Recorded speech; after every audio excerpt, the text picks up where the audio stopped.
to the first lesson in advanced strumming techniques. I'm Zane Sharon, and in this lesson we're going to look at a basic percussive strumming technique.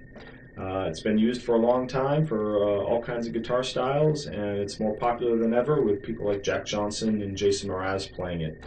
What it basically does is imitate a snare drum, which falls usually on beats 2 and 4 in a typical rock or pop song.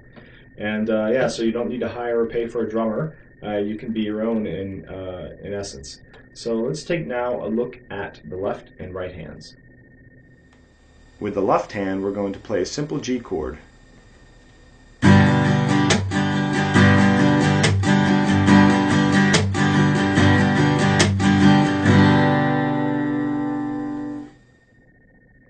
The right hand is going to do two things to achieve this sound. The first one is allowing the side of your hand to come down with a thump across all the strings. Ideally, you mute all the strings so that no sound rings out. The second thing is taking your pick and at the same time dragging it through the strings. It doesn't necessarily have to go through every string, but I'd say at least the first 4 or so are ideal. Doing the two at the same time is a bit tricky. It takes a lot of practice. What you have to do, I find, is a so-called wrist flick, like this with your wrist. I'll try to get a better angle. This allows you to put your hand across all the strings and at the same time drag this pick through the strings. You want to try this very slowly to get that motion. Don't worry about hurting your guitar by coming down pretty hard. It can take it.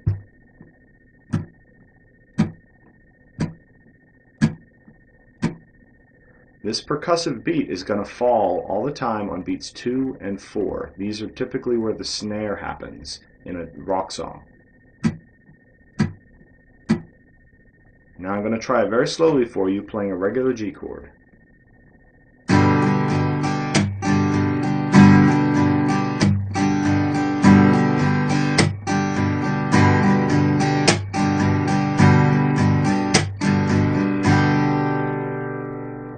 Depending where you mute it will give you a different sound. If you mute it way back by the bridge, then you get more of the tone in the bass.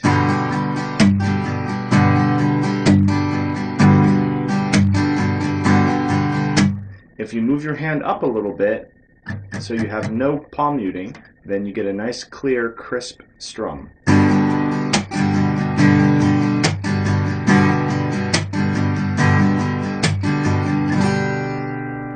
Once you get good at this strumming technique, you'll find you'll want to put it in a lot of songs. It really adds kick and foot tapping goodness and energy to your acoustic guitar playing. So I'll show you a little tune from Bob Marley called Mellow Mood.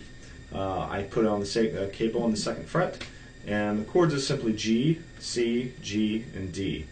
And you can see how this can work into a lot of different songs very easily.